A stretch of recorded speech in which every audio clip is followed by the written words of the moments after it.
Por quê? A história da igreja, no sentido do dogmatismo, sempre foi o quê? Atacar.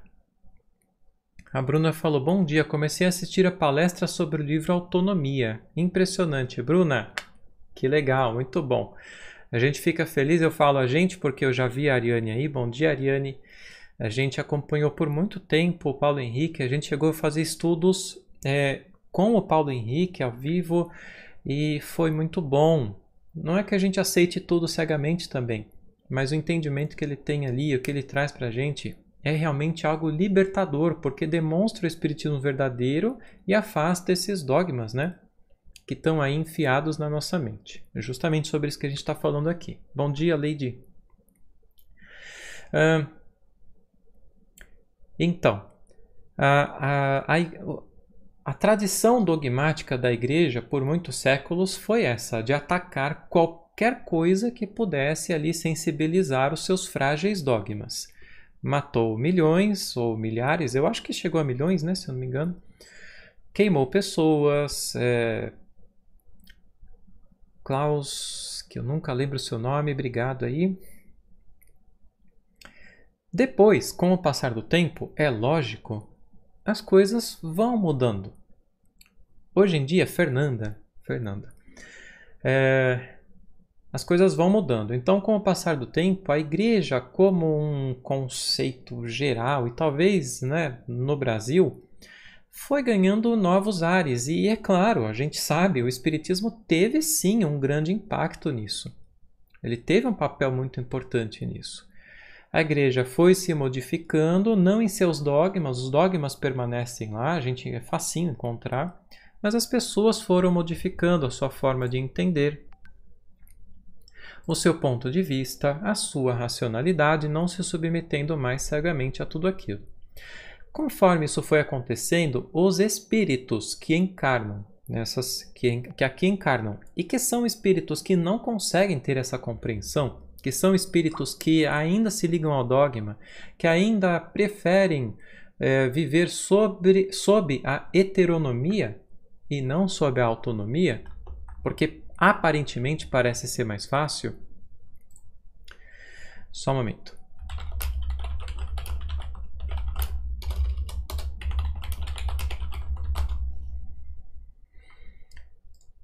Os espíritos que se encarnam assim, eles vão procurar lugares em que eles possam tanto dominar, onde eles possam extravasar e colocar em prática os seus desvios, as suas imperfeições, dominando outros, e outros que querem se submeter a isso porque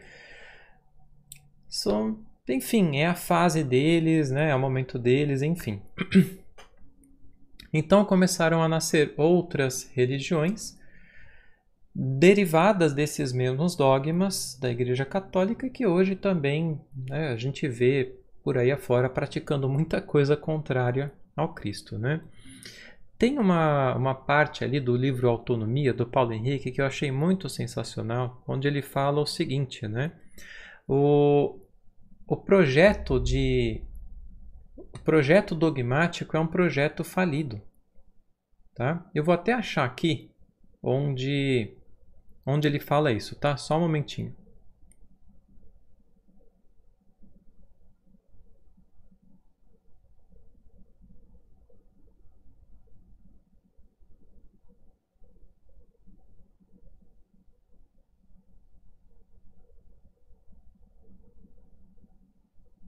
Só um momentinho, gente. Se Cristo é Deus, Zaratustra perguntou, olha, Zaratustra é o mesmo que Zoroastro, não é? A Ariane vai lembrar disso. Mas, se eu não me engano, são as mesmas pessoas, né? Acho que é só uma nomenclatura diferente.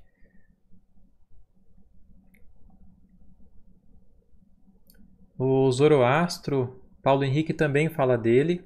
Tem uma palestra gravada lá no nosso site, Grupo de Estudos do Legado de Allan Kardec. Ele demonstra como a ideia original de Zoroastro era uma totalmente alinhada à verdade, ao bem, enfim, ao que é correto. E depois a religião que se formou ali errado desviou também a interpretação, enfim, se perdeu a ideia original, tá? essa palestra para informação lá no nosso site Grupo de Estudos do Legado de Allan Kardec. Você desce um pouquinho ali a página, vai estar aqui, ó. Deixa eu mostrar, já que está na tela, né? É essa palestra aqui, ó, Allan Kardec e a Revolução Moral da Humanidade, tá?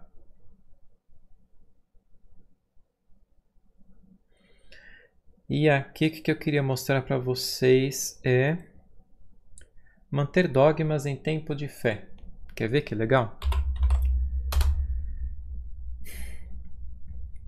Eu estudei muito pouquinho, tá? Quem estudou realmente foi o Paulo Henrique. Então tá nesse livro aqui, ó, Autonomia, a história jamais contada do Espiritismo. Ah, a versão grega é Zoroastro, legal. Veja só o que ele fala aqui. Manter dogmas em tempo de fé racional é um projeto falido. A fé cega... Peraí, gente, estão me chamando aqui. Tá, nada não. Tô dando um pequeno gatinho aqui, mas eu daqui a pouco preciso pegar as coisas aqui. A fé cega não atendia aos anseios de uma sociedade que via o progresso moral como sua meta. Acredito que todos nós que estamos aqui vemos da mesma maneira.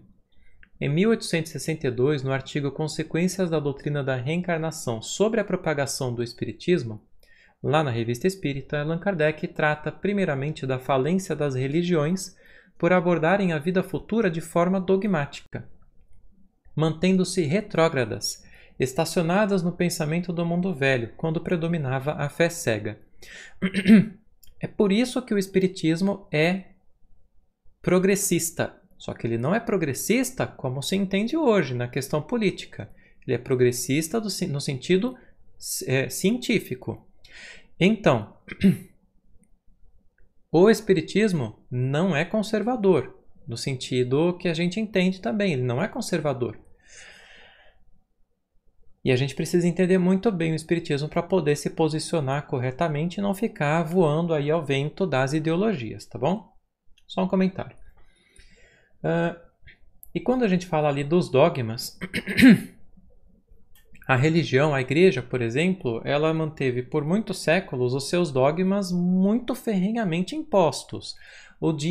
A Terra foi criada em 6 dias, né? 6, 7 dias, não lembro mais, né, gente?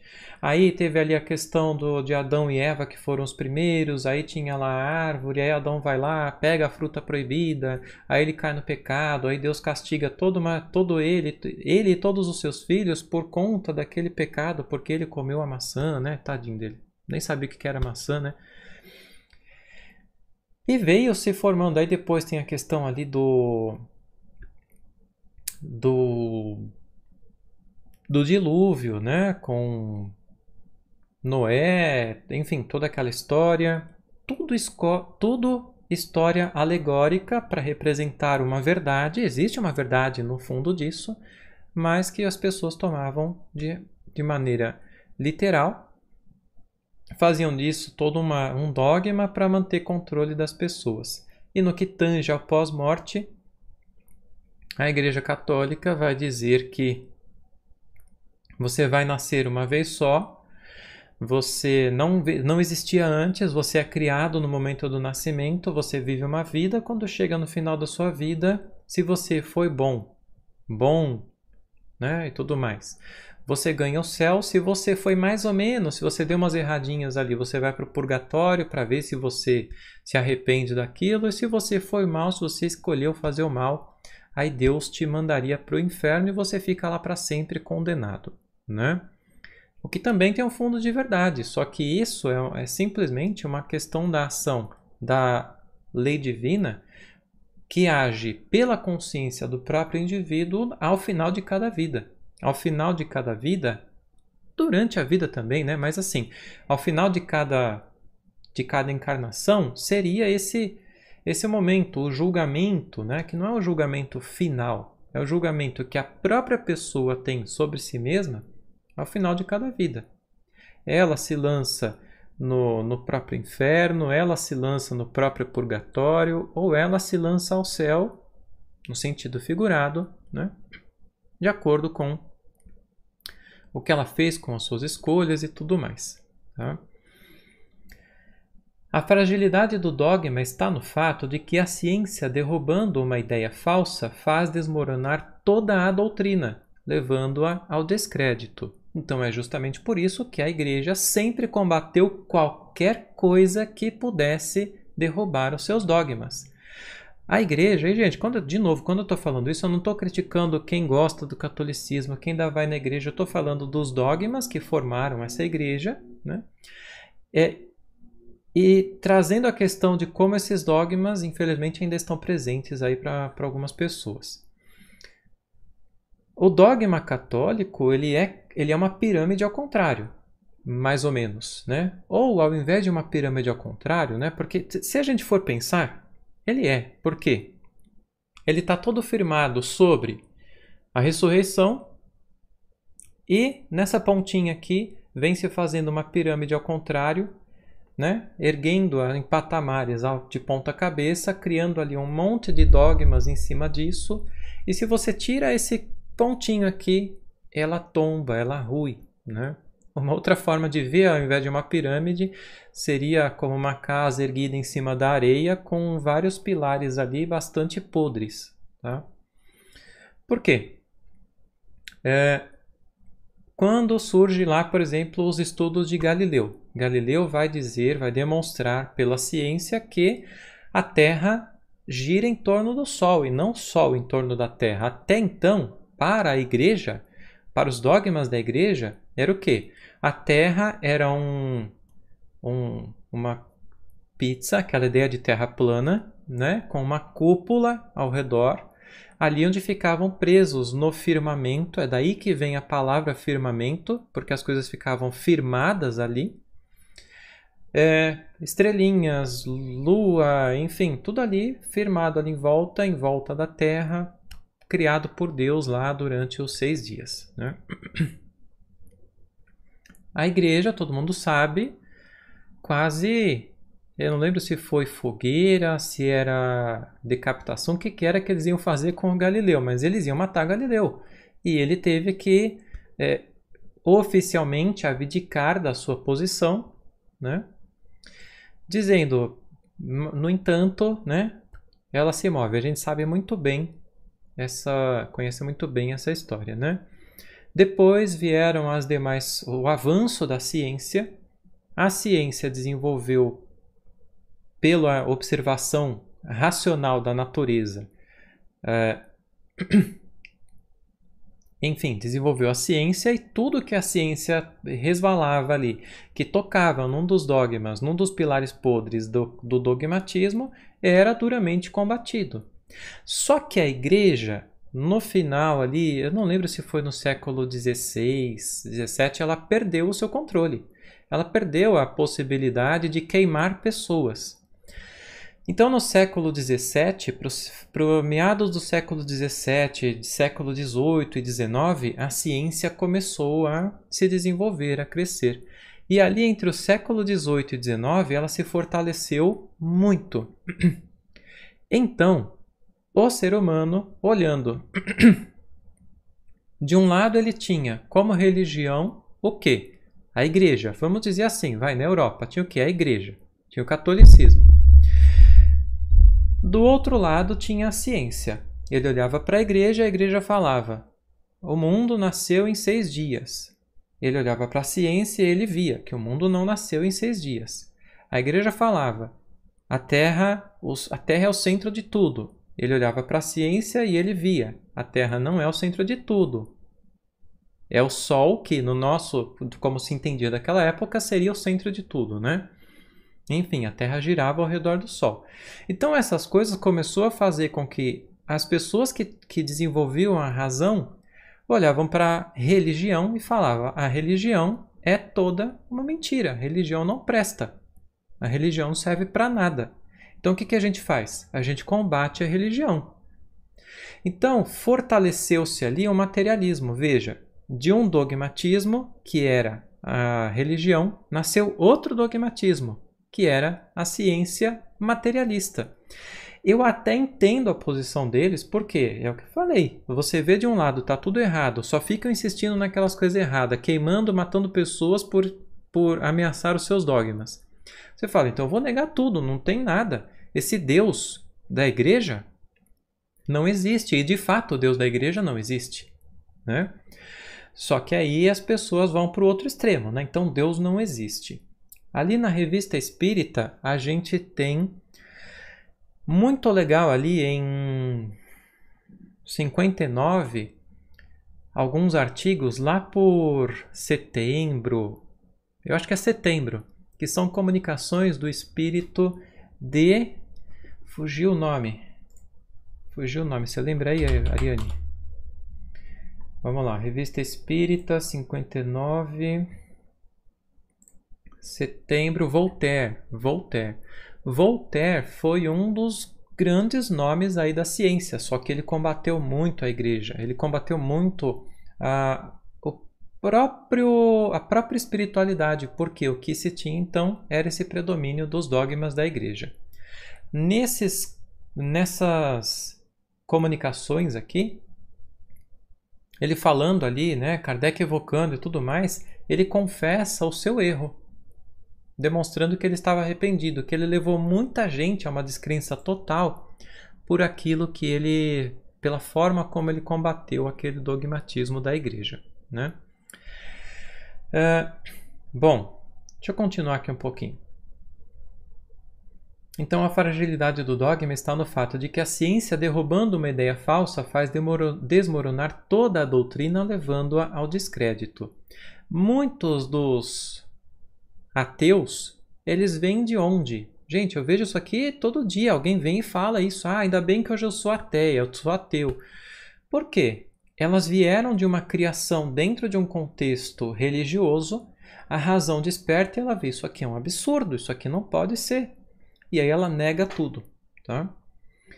Quando ela vê que a ciência abala a sua fé. Aliás, isso aconteceu até comigo, não de eu me tornar ateu, mas por muito tempo a minha fé esteve totalmente abalada, porque eu fui criado dentro do movimento espírita, eu acreditava que Chico Xavier era espiritismo, eu quero dizer que Chico Xavier, tudo que está ali é espiritismo.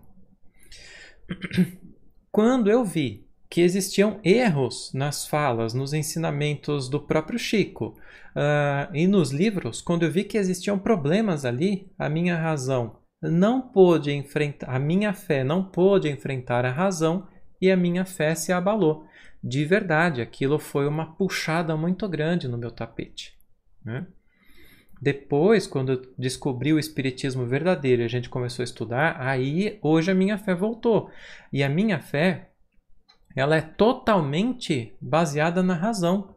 Hoje eu digo, não tem nada que ninguém fale que consiga fazer abalar um coisinho, a minha fé, sobre o que a gente conhece do espiritismo, ou seja, ali da ciência espírita, tá? Só lembrando o que Kardec coloca aqui no Evangelho, segundo o espiritismo, né? A fé inabalável só é aquela que pode encarar de frente a razão em todas as épocas da humanidade. Tá? E o fato é que mesmo as pessoas que dizem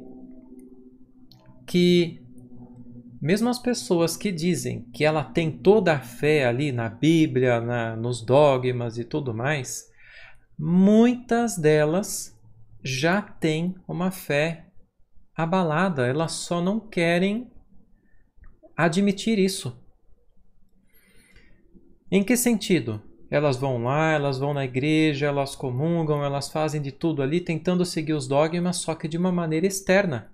Elas não conseguem, no dia a dia, viver uma verdade sobre aquilo. Ou seja, elas externamente dizem que acreditam no diabo, no inferno, seja lá o que for, mas no dia a dia, esse dogma não segura elas para fazer uma coisa errada, por exemplo, para fazer uma coisa que seria muito, até, segundo a igreja, pecado. Esses dogmas não seguram mais essas pessoas. Kardec já dizia isso desde aquela época. Eu já volto nos comentários, tá bom, gente? Tem muito comentário aí, mas não quero perder o fio da meada. Toda religião repousa necessariamente sobre a vida futura, e todos os dogmas convergem forçosamente para esse objetivo único. É tendo em vista alcançar esse objetivo que são praticados, e a fé nesses dogmas está em razão da eficácia que se lhe supõe para alcançá-los. A teoria da vida futura é, pois, a pedra angular de toda a doutrina religiosa.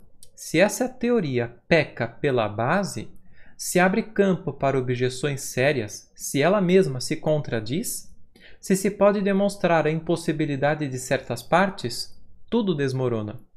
A dúvida vem primeiro, a dúvida sucede à negação absoluta, e os dogmas são arrastados no naufrágio da fé.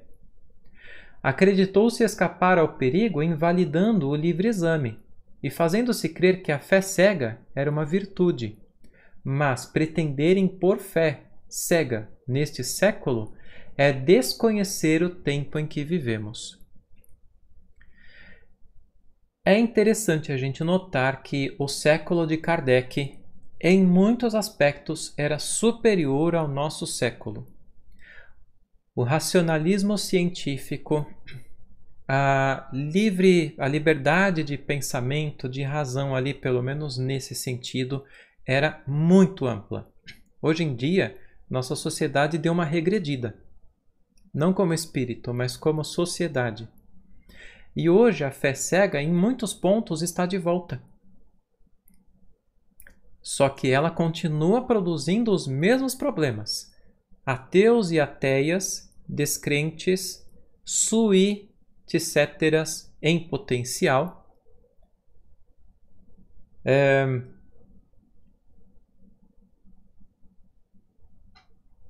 Qual que é a palavra? Depressivos, não por conta de questões do corpo, mas depressivos por conta de não ter não ter uma fé raciocinada, não ter uma certeza sobre o que se está fazendo aqui, o porquê se vive como se vive, porquê a gente passa pelo que passa e o que tem depois. Então a fé dogmática cria essa ausência de felicidade, ausência de certeza, né? Na época de Kardec, não só o espiritismo ele se desenvolveu do espiritualismo racional. O espiritualismo racional, tratado ali por Paulo Henrique de Figueiredo no livro Autonomia, é fundamental para o entendimento disso tudo. Lendo, por exemplo,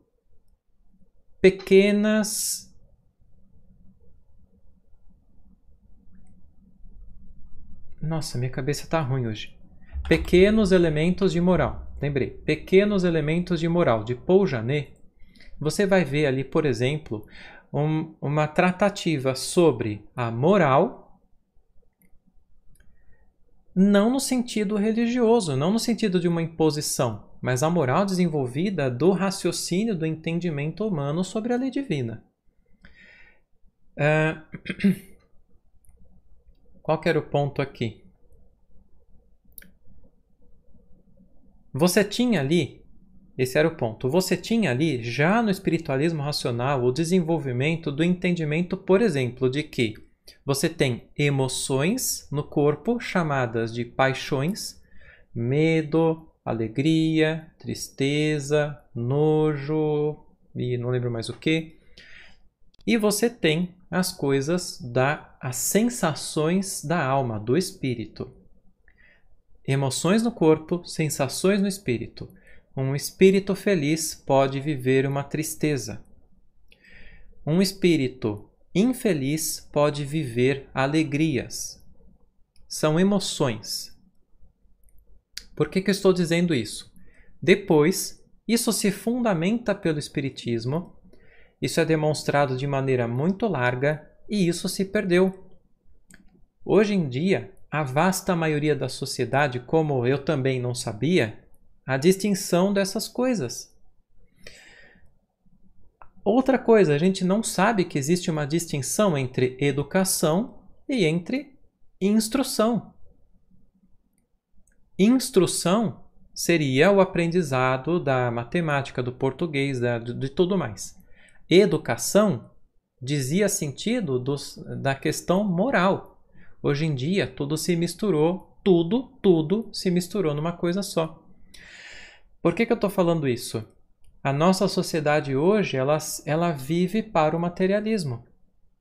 Ela vive em busca do materialismo, guiada por dogmas ou afastada totalmente desses dogmas, porque eles não atendem mais. Essa sociedade vive para o materialismo. Eu vou viver, já que eu não encontro a felicidade na religião, o que é que existe? Existe o materialismo, existem as coisas daqui. Eu vou então tentar ser feliz comprando, viajando, enfim, usufruindo da vida. Muitas vezes em detrimento dos outros. Porque este é o século do egoísmo. E a gente começa a perceber aí a falta gigantesca que faz da compreensão do espiritismo relacionado a tudo isso. E agora, gente, eu vou pedir uma coisa para vocês.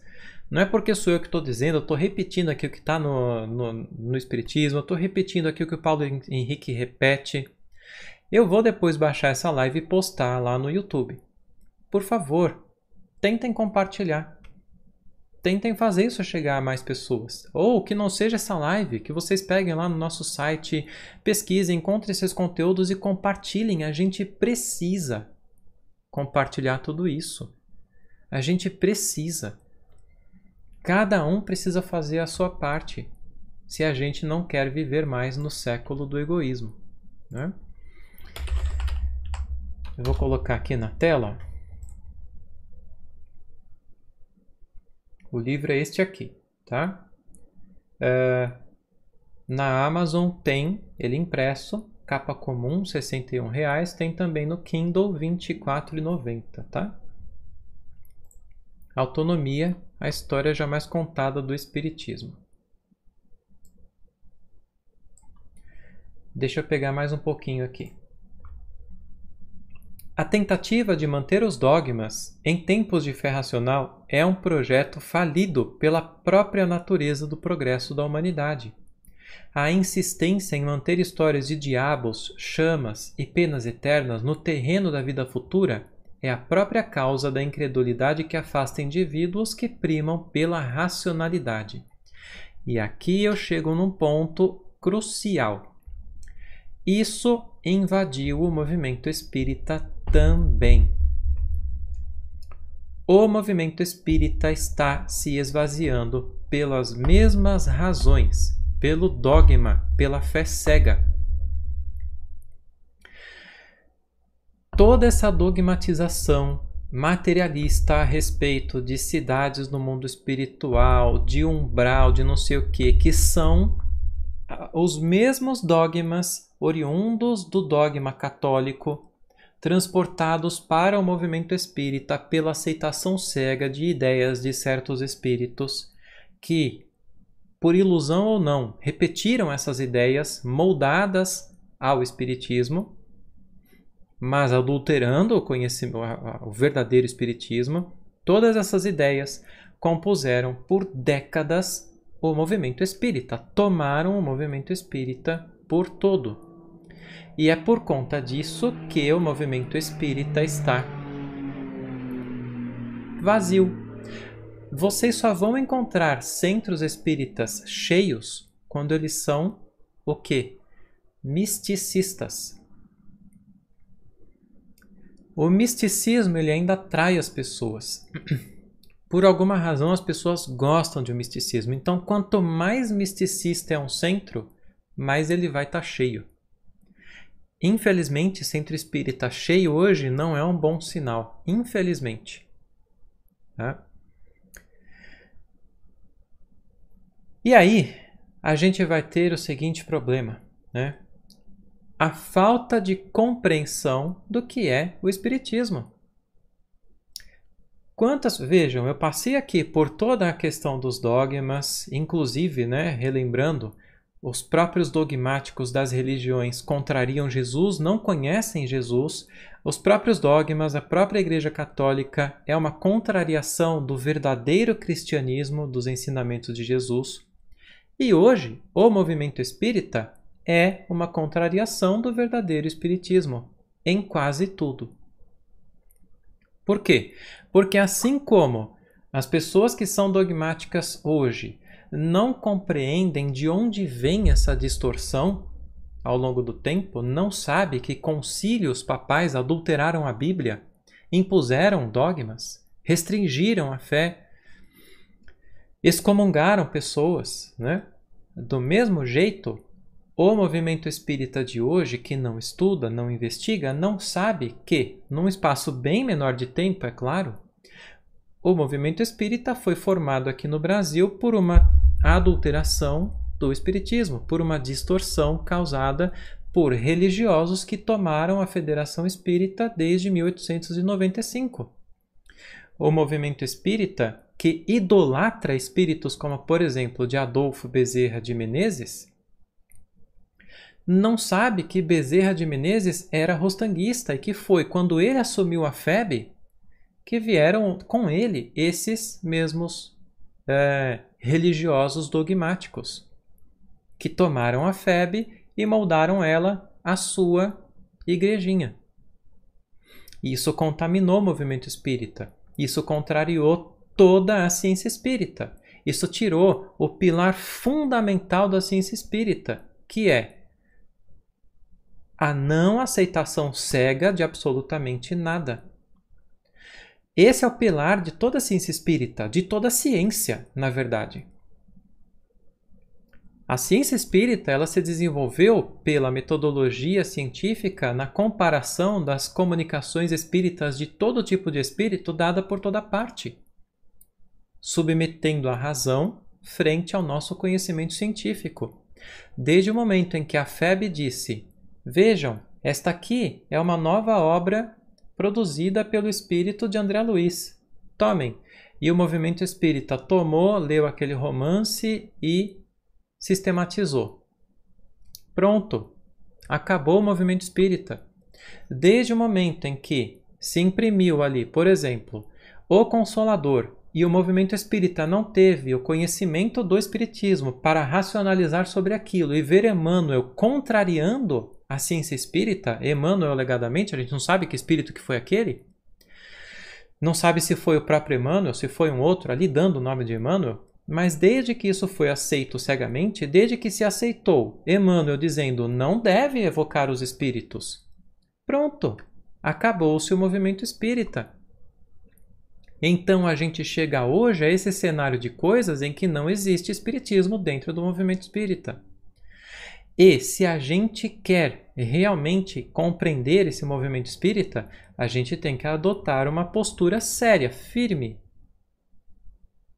Não que a gente tenha que deixar o nosso dia a dia, não que a gente tenha que bater na porta do centro espírita para enfrentar aquele povo ali, que muitas vezes é tão dogmático quanto os religiosos de religiões. Muitas pessoas que provavelmente nos apedrejariam por discordar das ideias de André Luiz, infelizmente. Mas não é isso que a gente precisa fazer, a gente precisa fazer a nossa parte. Então, qual é a nossa parte? Vamos estudar a ciência espírita. A gente tomou esse caminho há 4 anos. Ariane, comigo, com outras pessoas, criamos ali o grupo de estudos Legado de Allan Kardec, mergulhamos na Revista Espírita e, a gente até hoje conseguiu chegar no 3º ano da Revista Espírita. Estamos se esforçando para terminar aqui em 1860. E o aprendizado já foi tão gigantesco. Eu deixei de acreditar em colônias espirituais não porque alguém me disse, não porque simplesmente estava lá, mas porque, passo a passo, ponto a ponto, a ciência espírita e não Kardec foi demonstrando que não é assim que funciona. Que não podem existir essas coisas do lado de lá. Que não é assim o mundo dos espíritos. Bom, depois de tudo isso, hoje o que é que a gente está fazendo? Sempre repito, nós temos o nosso grupo mediúnico, que não é um grupo aberto, claro, é um grupo fechado, é um grupo reservado, como todo grupo mediúnico precisa ter, mas nós estamos fazendo a nossa parte em exercitar. E o que os espíritos nos dizem? Calma, tenham paciência. Aos pouquinhos vocês precisam aprender. O médium precisa, sim, se educar. O médium precisa ter o aprendizado. A gente precisa retomar. Aquilo que era absolutamente prático na época de Kardec, a gente não tem hoje. Então a gente precisa retomar. E passo após passo a gente está retomando. Por quê? Eu quero amanhã criar uma nova versão de movimentos de espiritismo. Eu quero atualizar as obras de Kardec. Não. Eu sempre repito isso. A gente não pode fazer isso. Não no sentido sozinho, não sem uma metodologia. Mas se eu crio o meu grupo, se você pega e fala, bom, então vamos estudar, vamos pegar a revista espírita, vamos chamar aqui algumas pessoas que eu conheço, vamos pegar essa revista espírita, vamos estudar aqui. Vamos estudar o livro dos médiuns, vamos lá, firme. Poxa, entendi, olha, a gente anotou aqui, pesquisou e dialogou e foi nas outras obras de Kardec, fez tudo isso que é um estudo verdadeiro, entendi. Olha, agora a gente está num ponto, a gente tem uma pessoa com a gente aqui, uma ou duas pessoas que são médiums. Vamos iniciar a tentativa. Vamos dar, como é que se fala? Começo a uma nova iniciativa. E quando nós aqui, quando vocês estiverem fazendo aí isso em cada ponto e utilizando dessa tecnologia que a gente tem para se comunicar com outros, a gente fortalece de novo a doutrina espírita. Não pensem, o que é uma falsa ideia, que, não, mas porque hoje tem internet, isso vai atrapalhar. Muito pelo contrário. A revista espírita era a internet da época de Kardec. Isso não era um problema para a ciência espírita. As pessoas acreditam que, não, mas o médium, um não pode ver o que o outro falou, porque senão ali vai haver uma contaminação. O problema da contaminação é quando os indivíduos sistematizam ideias. Se as pessoas souberem o que é uma ciência e não sistematizarem nada, não tem problema nisso. Ela vai ver ali que o outro grupo fez uma evocação, teve ali uma determinada questão, aqui ela vai fazer outras evocações, buscando, enfim, diversos tipos de espíritos, e vamos aprofundar esse assunto. Era assim que Kardec fazia, né? Então, gente, bom, tudo isso aqui, eu não quis interromper porque eu acho que estava inspirado o negócio aqui, mas é isso, né? Então, quando a gente está aqui falando sobre os dogmas, a gente não está atacando a fé de cada um. Agora, a gente precisa destacar os fatos, a gente precisa destacar a verdade, né? E estando aqui abertos e falando com aqueles que já somos quase 20 mil aqui nesse canal, nossa, estou muito contente com isso. Pessoas que demonstram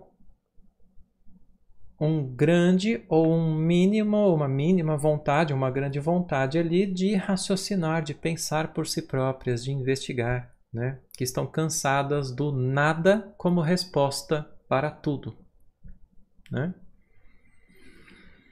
Gente, deixa eu pegar um pouquinho aqui os comentários, que eu só fui deixando vocês falando aí. Allan Kardec, além de médium, era gênio. Allan Kardec não era um médium, tá? Não como um médium desenvolvido ali. E eu acho que ele nem poderia ser, ele não nasceu com essa capacidade.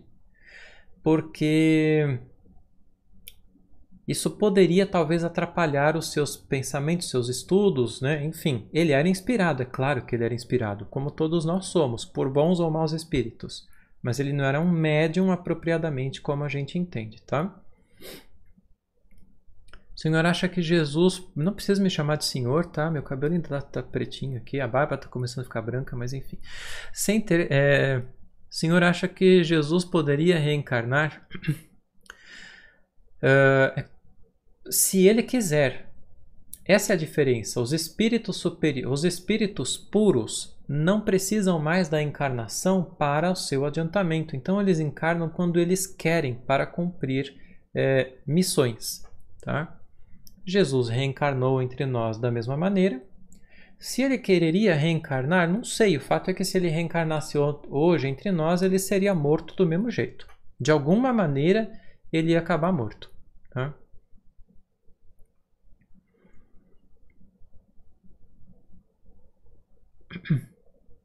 Ah, e você complementou, né? Sem ter consciência do que era antes, pois Valdo Vieira diz que ele tinha guias cegos. Gente, as pessoas falam um monte de coisa, né? A pessoa fala um monte de coisa, só que Jesus, o próprio Jesus, como a gente o conheceu como Jesus, esse espírito, ele tinha consciência encarnado do que ele era. A gente tem uma lacuna muito grande do que foi a vida de Jesus antes do seu... Enfim, antes ali dos seus 30 anos, né? Que foi quando ele começou lá. A gente não tem conhecimento sobre isso. Mas tem uma passagem, né, de Jesus criança, quando ele some da casa dos pais. Some, eu não sei se foi por 2 ou 3 dias, eu sei que ele some lá e deixa todo mundo maluco. Aí a Maria, a mãe dele, ou alguém vem chamar, vem dizer que ele estava lá no... Esqueci o nome, na igreja lá. E ele estava com acho que 7, 8 anos de idade, dando uma verdadeira lição para os doutores da lei, como criança, né? Ele tinha consciência do que ele era.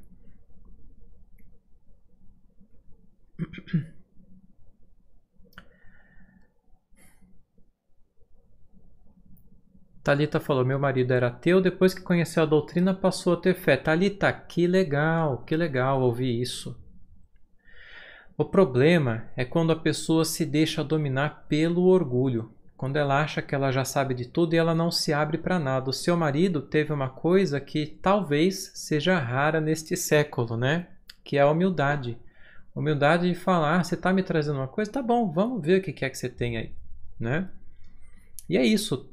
Gente, muitos ateus, eu tenho certeza disso, muitos ateus, se tivessem o livre pensamento ali e se entregassem a estudar a obra de Kardec, deixariam de ser ateus.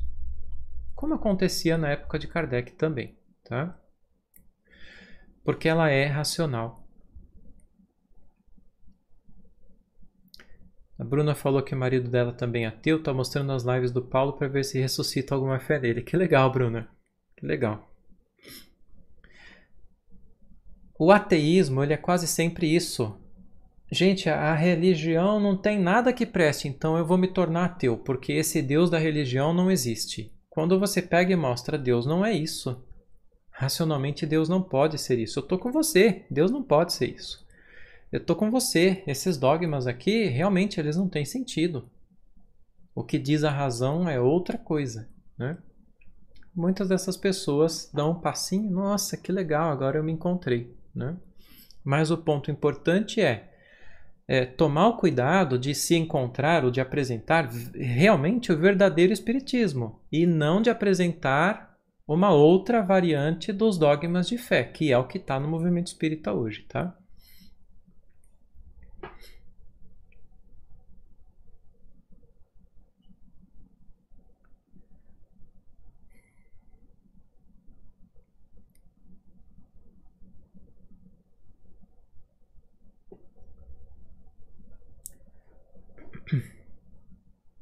Bruna falou, fiquei passada que assim que Kardec morreu, os caras mandaram uma comunicação difamatória na própria revista espírita. Sim, isso está narrado no livro Nem Céu nem Inferno, do Paulo Henrique de Figueiredo. E, se eu não me engano, também está lá no O Legado de Allan Kardec, da Simone Privato, pelo que eu me lembre. E sim, Kardec... Gente, Kardec não tinha nem esfriado no caixão, o corpo de Kardec não tinha nem esfriado no caixão, e em outubro do mesmo ano já tinha texto complicado ali na Revista Espírita, tá? Levando a entendimento errado ali. Aí depois Lei-Marie assume a Sociedade Anônima, acho que isso foi em 72, se eu não me engano. Aí ele, por dinheiro, começa a colocar dentro da Revista Espírita conteúdos misticistas, conteúdos de Helena Blavatsky, dos rustanguistas. E aí isso destruiu completamente a imagem do espiritismo na França.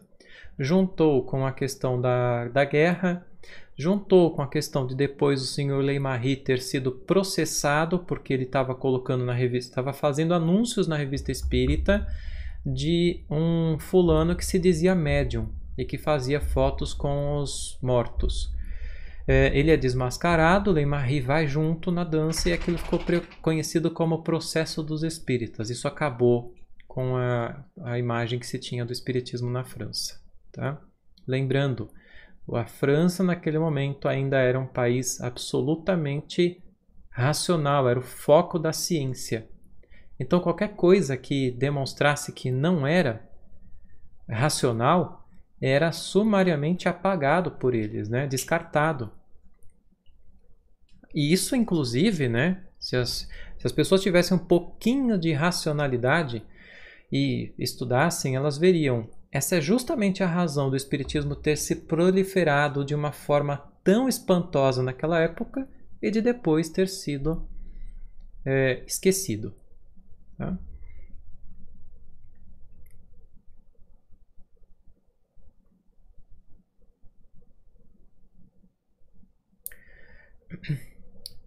Branca, se não existe colônia, eu sei lá onde vamos quando morrer. Branca, a gente não precisa ficar se preocupando com lugares. A gente fica tentando entender o mundo espiritual de acordo com a nossa visão. E os próprios espíritos, eles sempre disseram, é impossível. A gente não consegue explicar para vocês o que é o mundo espiritual. Não dá, não dá. São coisas totalmente diferentes. Deixa eu só abrir aqui. Essa Bela é fogo. Vai, filha. Não dá. Só que a gente continua tentando fazer isso. E aí a gente pega qualquer ideiazinha aí de alguém que venha e materialize essa ideia para nós e a gente cria esse folclore na nossa cabeça. Gente, não dá. O que a gente tem que se focar no espiritismo? Na questão moral. É isso que a gente tem que se focar. É entender toda essa questão central do espiritismo. E o depois, o como é que é do lado de lá, aí sim eu digo, quando a gente tiver como espírito, a gente vê. Só que pelo menos a gente não sistematizou. Agora, se eu ficar sistematizando essas ideias, aí eu vou morrer e eu vou ficar como esses tantos aí, presos aqui ao nosso mundo, achando que está aqui ainda, com sede, com fome, com sei lá mais o que. Né? Ontem, alguns estavam aqui e ontem de noite a gente fez o estudo ali, com a Ariane inclusive, sobre aquele artigo lá da Revista Espírita de 60. São 2 artigos, novembro e dezembro. Baltazar, o espírito gastrônomo. E, gente, aquele espírito, ele chega e fala, poxa, mas vocês não tem nada na mesa aí, que coisa chata, né? Kardec pergunta, o que a gente poderia te oferecer? Ele fala, se você puder me oferecer um chazinho, um bolinho, né? Eu ficaria mais feliz. E ele vai comer? Ele não vai comer, ele não vai beber. Ele vai sentir o cheiro ali de alguma coisa porque ele está preso ainda nessas ideias. E o movimento espírita continua fazendo força para se manter preso nessas ideias, materializando o mundo espiritual.